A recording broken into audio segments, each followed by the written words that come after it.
السلام علیکم ورحمۃ اللہ وبرکاتہ نحمد ونصلی علی رسولہ الکریم اما بعد فاعوذ باللہ من الشیطان الرجیم بسم اللہ الرحمن الرحیم الرجال قوامون علی النساء بما فضل اللہ بعضهم علی بعض وبما انفقوا من اموالهم صدق اللہ العظیم۔ میرے محترم عزیز دوستو اور میری ماں و بہنوں، انسانیت کا ایک اصول اللہ تبارک و تعالیٰ نے بنایا کہ انسان کی زندگی میں مردوں کو حاکم بنایا اور عورتوں کو ان کے تابع رکھا۔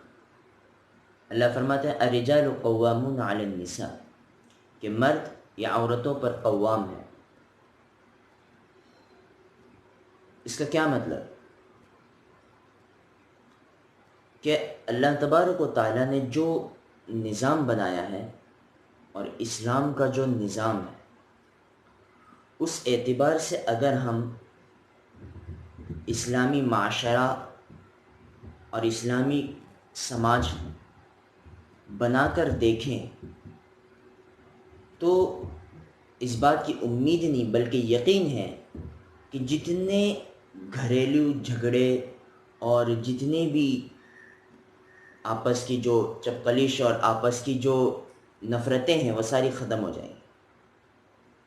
اس لیے کہ انسان یہ ایک فطرت پہ ہوتا ہے جو اللہ تبارک و تعالیٰ نے اس کی بنائی ہے، اور اسلام ایک ایسا مذہب ہے جو ایک انسانی فطرت کا آئینہ دکھاتا ہے۔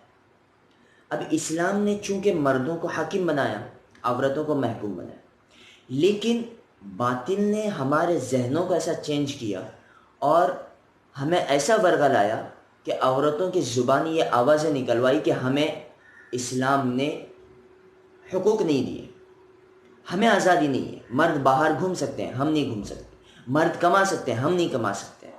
جب سے یہ مینٹلٹی شروع ہوئی اور جب سے تھاٹس عورتوں میں آنا شروع ہو گئے، تب سے پورا معاملہ بگڑ گیا۔ ہماری تو ابھی کا جنریشن ہے، ہمارے جو بزرگ حضرات رہیں گے ان سے ہم نے یہ سنا کہ کچھ سال پہلے، کچھ ایک 20 سال سمجھو، 20 سال پکڑ کے مان لو، طلاق کا نام کئی سالوں میں ایک بار سنا جاتا تھا، کئی سالوں میں، اور کسی جگہ ہوگی تو وہ اس کو اتنا بڑا معیوب سمجھا جاتا کہ وہاں پہ طلاق ہوئی۔ لیکن آج ہم ہماری گزرتے ہوئے دنوں میں دیکھیں، گزرتے ہوئے معاشرے میں دیکھیں تو نت نئے مسائل اور نت نئے جھگڑے یہ آئے دن رہتے ہیں۔ یہ کیوں؟ آخر وجہ کیا کہ اتنی طلاق کیوں ہو رہی ہے؟ اتنے میاں بیوی کے جھگڑے کیوں ہو رہے ہیں؟ اگر آپ اس کے پیچھے وجہ ڈھونڈیں گے اور ریزن ڈھونڈیں گے تو اس کا سب سے بڑا ریزن یہ ملے گا آپ کو کہ آج عورت بھی کما رہی ہے، مرد بھی کما رہا ہے۔ اس لیے کہ اللہ نے جو سسٹم بنایا، وہ اللہ نے سسٹم ایسا بنایا کہ جب مرد کمائے گا اور مرد اپنے گھر میں لا کر اپنا خرچہ دے گا تو عورت اس کے ماتحتی میں رہے گی، جو وہ کہے گا وہ سنے گی۔ اگر خدا نخواستہ کبھی اونچ نیچ ہو جاتی ہے تو عورت چپ کر جائے گی، کیوں؟ اس کا مجھ پہ احسان ہے، یہ مجھے کھلاتا ہے، یہ مجھے پہناتا ہے، یہ مجھے کپڑے دلواتا ہے، یہ میری ساری خواہشیں پوری کرتا ہے، تو یہ میرا محسن ہے، تو میں اس کے نیچے رہوں گا۔ لیکن اگر جس گھر میں یہ بات نہیں ہوگی، مرد بھی کما رہا ہوگا، عورت بھی کما رہی ہوگی، وہاں پہ جھگڑے میں عورت خاموش نہیں بیٹھے گی۔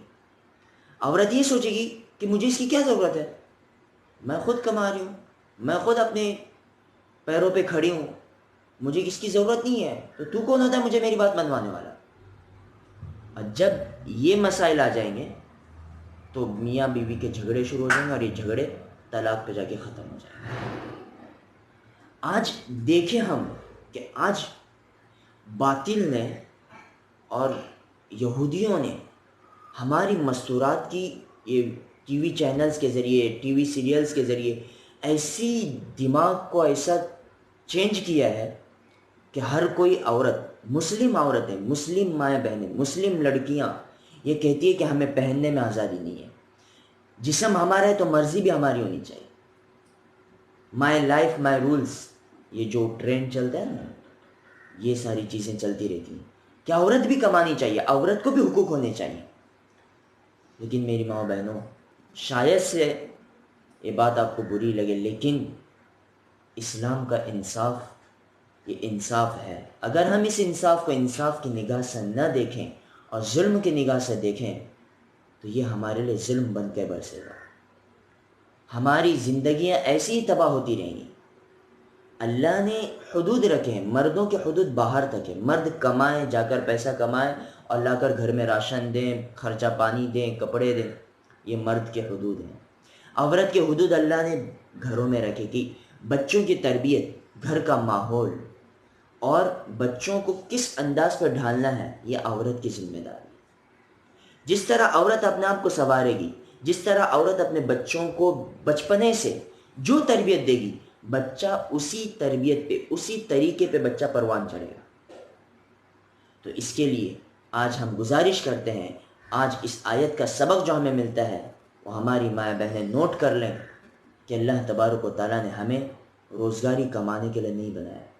ہماری تخلیق یہ مرد کی جو نسل ہوگی اس کو صحیح سنوارنے، اس کو صحیح طرز پہ لانے کے لیے اللہ تبارک و تعالیٰ نے ہمیں بنایا ہے.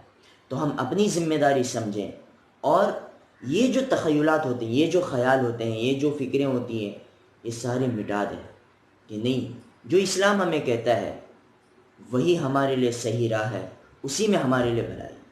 ہاں، اگر اس میں ایک مسئلہ الگ ہو سکتا ہے کہ بیچارہ کوئی گھرانہ فیملی ایسی ہے جس میں کوئی مرد کمانے والا نہیں ہے اور ان کا گھرانہ یہ بنا کسی کام کے نہیں چل سکتا، تو اس وقت ایک اجازت یہ دی جا سکتی ہے کہ سب سے پہلے تو یہ کہا جائے گا کہ تم اپنے گھروں میں رہ کر ہی کچھ اپنی روزی روٹی کے مسائل حل کرو. اگر نہیں باہر نکلنا ضروری ہے تو اپنے آپ کو اسلام نے جتنے حدود متعین کیے ہیں، سر کے بال سے کہ پیر کے ناخن تک، اپنے آپ کو مکمل پردے میں رکھ کر پھر نکلیں اور جتنا ممکن ہو سکے جلد سے جلد اپنے گھر پہ لوٹنے کی فکر کریں. امید ہے کہ آج کا اس آیت کا مفہوم ہم سب کو سمجھ میں آیا ہوگا.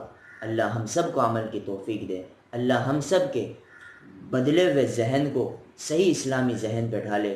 آمین. وآخر دعوانا ان الحمد للہ رب العالمین. السلام علیکم ورحمۃ اللہ وبرکاتہ.